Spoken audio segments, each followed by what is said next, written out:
Magandang araw po. Ako po si Mark Lester Liran. Ito po ang aking daily devotion ngayong November 7. Ano ang sovereign will ng Diyos? Will of God, Part 2, na tinalakay po ni Pastor Russell Campos sa 365 Daily Devotion. Ang Bible verse ngayong araw ay galing sa Daniel chapter 4 verse 35. Sabi po ay, all the peoples of the earth are regarded as nothing. He does as he pleases with the powers of heaven and the peoples of the earth. No one can hold back his hand or say to him, what have you done? Kahapon, napag-usapan natin ang permissible ng Diyos, yung bahagi ng kanyang kalooban na hinahayaan niya tayong magkaroon ng kaliyahan. Kahit minsan ay ginagamit natin ito sa mali.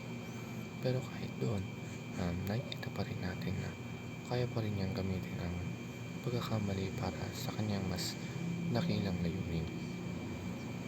Ngayon naman, pag-uusapan natin ang sovereign will ng Diyos. Ang sovereign will ay yung absolute na unchangeable will ng Diyos. Ito yung kanyang pinakamataas na kapangyarihan na nagtatakda ng lahat na mangyari sa buong sanlibutan. Ibig sabihin, wala niisip man sa atin kahit gaano kalakas o katalino ang pwedeng pumigil o magtanong ng bakit Lord sa mga plano niya. At ang first is, God does whatever He pleases. Sa verse parang na binasa natin, malinaw na sinasabi, ginagawa ng Diyos ang anumang naisin niya. Hindi siya limitado sa oras, sitwasyon o tao. Minsan akala natin may mga bagay na aksidente o hindi sinasadya. Pero sa totoo lang, lahat yan ay parte ng kanyang plano. At kung may pagsubok ang pinagdadaanan, ngayon tandaan mo, hindi aksidente yan. May dahilan at layunin ng Diyos sa likod ng lahat. At second, God's eternal plan is destined for victory. Ang plano ng Diyos ay hindi basta-basta. Ito ay eternal, ibig sabihin walang hangganan. Sa dulo ng lahat ng nangyayari, panalo pa rin ang Diyos.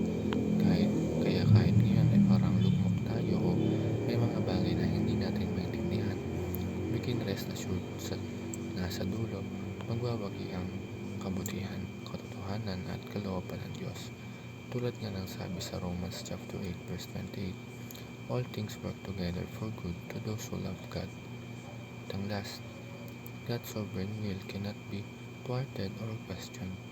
Walang sino man ang pwedeng humarang sa plano niya, kahit si Satanas man o kahit ang mga taong labag sa kanya. Lahat ng ito ay may hangganan at lahat ng ito ay ginagamit niya para matupad pa rin ang kanyang kalooban. Kaya minsan kapag nagtatanong tayo ng Lord, bakit nangyari ito? O Lord, kailan po ba matatapos to? Tandaan natin, hindi kailanman nababago ang kanyang soberanong plano. Ang pwede lang natin gawin ay magtiwala, sumunod at magpahinga sa kanyang kabutihan. Yun lamang.